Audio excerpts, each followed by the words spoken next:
Nobody in that showroom expected the music to stop for a busboy. It was just another night in Las Vegas, low lights, expensive suits, and the kind of front-row tables reserved for people who didn't wait in lines. Dean Martin was halfway through a song when a small movement near the stage caught his attention. A young busboy had reached for a glass too soon. The man at the table leaned back, annoyed. He said something quiet enough that only a few people heard it, but the reaction spread quickly. A couple of guests laughed. The busboy froze, unsure whether to apologize or disappear. Dean kept singing. That's what performers did. They didn't step into moments like this, especially when the person involved held real power in the room. The busboy tried to move away. The man stopped him again.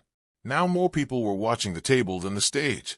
Dean Martin lowered his gaze for a second, still smiling, still holding the rhythm. But something had changed. The band felt it. A few people near the front stopped clapping. And then, without raising his voice or breaking the calm of the room, Dean Martin made a quiet decision, one that would shift the balance of power in that showroom and leave Las Vegas silent. Las Vegas was still smiling when Dean Martin noticed the boy stop moving. The busboy stood frozen beside a front-row table, holding a tray that suddenly looked too heavy for his hands. A casino owner leaned back in his chair, saying something just loud enough to draw a few laughs from the people around him. Dean kept singing. That was the rule in rooms like this. You smiled, you performed, and you stayed out of trouble. But when the boy tried to step away, the man stopped him again. Dean lowered his microphone slightly, watching the table for just a second longer than usual. And before anyone realized what he was about to do, Dean Martin made a quiet move, the kind that could change the entire room without raising his voice. In that room, power didn't sit on the stage. It sat at the front tables. This was Las Vegas in the golden years, when casino owners weren't just businessmen, they were gatekeepers. They decided who performed, who returned, and who quietly disappeared from the strip. A singer could fill the showroom, but the men in those front-row seats decided whether he'd ever sing there again. Dean Martin understood that better than anyone. He wasn't just a performer that night. He was a guest in someone else's house. The lights, the band, even the microphone all existed because powerful people in the room allowed them to. And the man at that table was one of them. The busboy, on the other hand, was invisible. Young, quiet, probably new. Someone hired to move quickly, stay unnoticed, and never interrupt the experience of the high-rolling guests. Mistakes from people like him didn't just earn corrections. Sometimes they earned lessons, the kind delivered in front of an audience. Dean saw it happening in real time. The owner leaning back, enjoying the attention. The boy trying to shrink into the background. A few nearby tables pretending not to notice, because nobody challenged power in rooms like this. Dean knew the safest move was simple. Keep singing, keep smiling, and let the moment pass. But that night, the insult didn't land on a stranger. It landed on someone Dean watched struggle to keep his hand steady. And Dean Martin wasn't about to let the room decide how that story ended. At first, it looked like nothing. The busboy reached in to clear an empty glass, the kind of small movement that usually went unnoticed. But the casino owner pulled his hand back slightly, forcing the boy to pause mid-motion. The man said something quietly. A couple of guests at the table laughed. The busboy nodded quickly, murmured an apology, and tried to step away.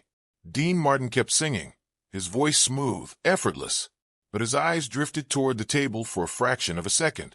He had seen moments like this before, small corrections, quick embarrassment, then everyone moved on. Except this time, the owner wasn't finished. He lifted his fingers and motioned the boy back. The busboy hesitated, then leaned in again. The owner spoke louder now, just enough for the surrounding tables to hear. Another laugh followed, spreading wider this time. A woman at the table covered her smile with her napkin. Someone else leaned back in their chair, enjoying the moment. The boy's shoulders tightened. Dean took a slow step across the stage, still singing, still relaxed. But he had stopped glancing at the crowd. Now he was watching only one place, because the moment wasn't ending. The busboy tried to leave again. The owner stopped him second time. This time, the silence around the table grew heavier. Nearby guests pretended to focus on their drinks, but their eyes kept drifting back. Even the dealers at the far blackjack table seemed to slow, sensing the shift in the room. The owner leaned back, studying the boy like he was part of the entertainment now.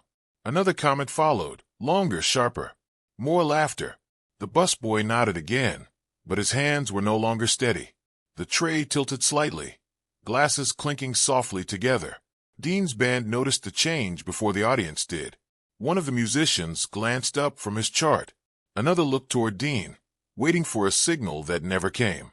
Dean kept smiling, but he had stopped moving across the stage. Then came the third moment, the one that changed everything. The busboy bent slightly, offering another apology. The owner leaned forward, saying something that made a few people shift uncomfortably in their seats. The laughter this time wasn't as loud. It was scattered, unsure. The boy lowered his eyes. For a second, it looked like he might freeze completely. Dean stopped mid-step, still singing, still smiling. But now he wasn't performing anymore. He was watching. And when Dean Martin finally reached for his glass, it wasn't because he was thirsty. It was because he had already decided what came next. Dean lifted his glass slowly, letting the band carry the melody for a few seconds longer than usual. It was a small pause, the kind only regulars would notice. But in the front rows, a few heads turned. Something about the rhythm had shifted. The busboy still stood beside the table, unsure whether he was allowed to leave. The casino owner leaned back in his chair, relaxed, one arm draped over the backrest, enjoying the attention that had quietly gathered around him. Dean took a sip. He didn't rush. He didn't break character.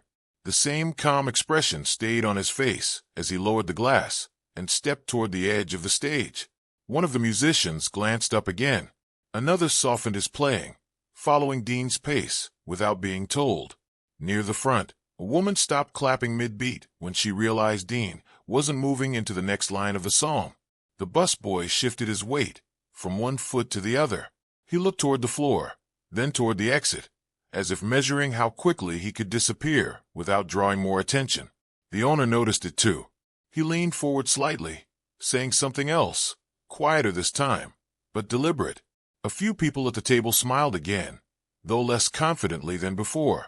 Dean placed his glass on the piano. That's when the band eased down even further, stretching the final notes. The room didn't go silent yet, but the noise softened, like a conversation slowly fading. Dean stepped closer to the microphone. The busboy looked up, just briefly, as if sensing something had changed. The owner didn't notice at first. He was still leaning back, still comfortable, still confident the moment belonged to him. Dean rested one hand on the microphone stand. Then he looked directly at the table. Not quickly, not dramatically, just a steady, unhurried glance that traveled across the front row until it stopped exactly where the busboy stood. A few nearby guests followed his gaze. One couple turned fully in their seats. The band held the final chord longer than usual. The busboy straightened slightly, unsure whether he should move or stay. For the first time, the attention in the room wasn't centered on the owner anymore. It was shifting. The owner felt it. He turned his head toward the stage, still relaxed, but now curious. Dean didn't speak yet. He adjusted the microphone by a fraction, the soft metal sound carrying farther than expected in the quiet. Someone at the back of the showroom stopped talking. The dealers at the blackjack tables slowed their hands. Dean leaned forward slightly, his eyes still on the table. The busboy expected Dean to continue the song. The owner expected the moment to pass. But Dean Martin had already decided something else, and when he finally opened his mouth, the room was ready to listen. Dean Martin didn't raise his voice. He didn't change his expression. He just looked toward the front table and spoke as calmly as if he were introducing the next song. "Hold on a second," he said softly, the microphone carrying his voice across the showroom. The room settled instantly. Dean nodded toward the busboy. "Son," he said, gentle, almost conversational, "would you do me a favor?" The busboy froze, unsure if he had heard correctly. He looked toward the casino owner, then back toward the stage. Dean gave a small, reassuring smile. "Bring that tray up here for me." A ripple moved through the crowd. The busboy hesitated for half a second, then stepped carefully toward the stage.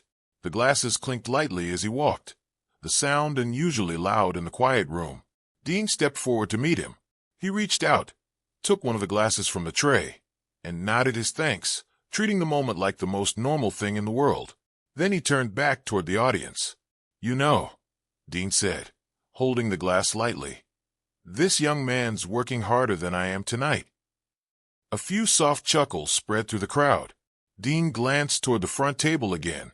"And if anyone's keeping this place running smoothly, it's not the guy holding the microphone." The laughter grew, warmer now, more confident. The casino owner shifted slightly in his chair. Dean handed the glass back to the busboy, then gave him a quiet nod. "Thank you, pal." The boy nodded quickly, almost stunned, then stepped away from the stage. As he walked back across the floor, something had changed. People watched him differently.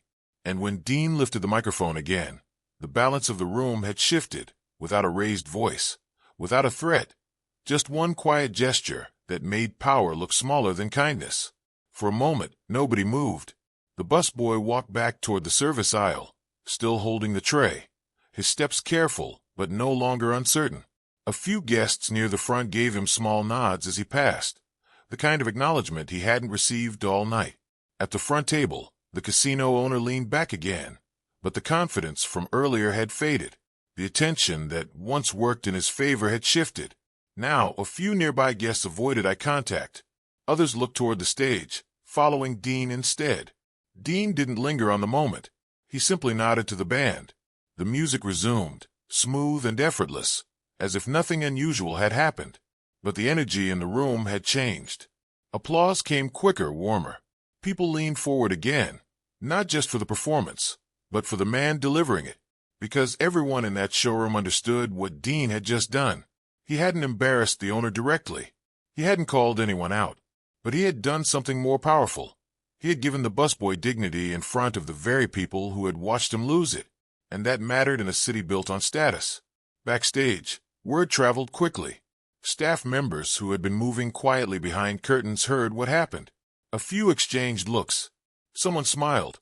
Another shook his head, impressed that Dean had taken that kind of risk in a room where performers usually stayed careful. Because there was risk, the casino owner still held influence. A quiet complaint, a closed door, a missing booking. That was all it could take in Las Vegas. Performers didn't usually challenge that balance, even subtly. But Dean finished the show exactly as he always did, relaxed, unbothered, effortless. When the final applause came, it lasted longer than usual. Not louder, just longer. And when Dean gave a small wave before leaving the stage, the front row tables, including the owners, joined in. Later that night, the busboy returned to work, moving through the showroom again. But now, people noticed him. A few guests thanked him. Someone even handed him a small tip with a quiet smile. Nothing dramatic, just small signs that the moment had changed something. Because in a place where power usually spoke the loudest, Dean Martin had shown that respect, delivered quietly, could carry further. And everyone in that room had seen it happen. That's what people often misunderstood about Dean Martin. On the surface, everything about him looked effortless. The relaxed smile, the easy jokes, the glass in his hand, the voice that never seemed to strain. He made it all look simple, like nothing in the room could ever rattle him. But Dean Martin was always paying attention. He noticed the small things, the tension at a table, the shift in the crowd, the moment when someone without power became the center of the wrong kind of attention. And when that happened, he didn't make a scene. He made a choice. That night in Las Vegas, he didn't embarrass a powerful man. He didn't lecture the room. He didn't stop the show. He simply gave a young busboy something that couldn't be taken away once it was seen: dignity, in front of the people who mattered most in that moment. The music kept playing. The lights never changed. The performance went on. But the balance in the room had shifted. Because sometimes the strongest move isn't loud. It isn't dramatic. It's quiet. And Dean Martin understood something few people in Las Vegas ever did. When you make kindness look powerful, you make power look small. And that's why, long after the music ended, that room never forgot Dean Martin.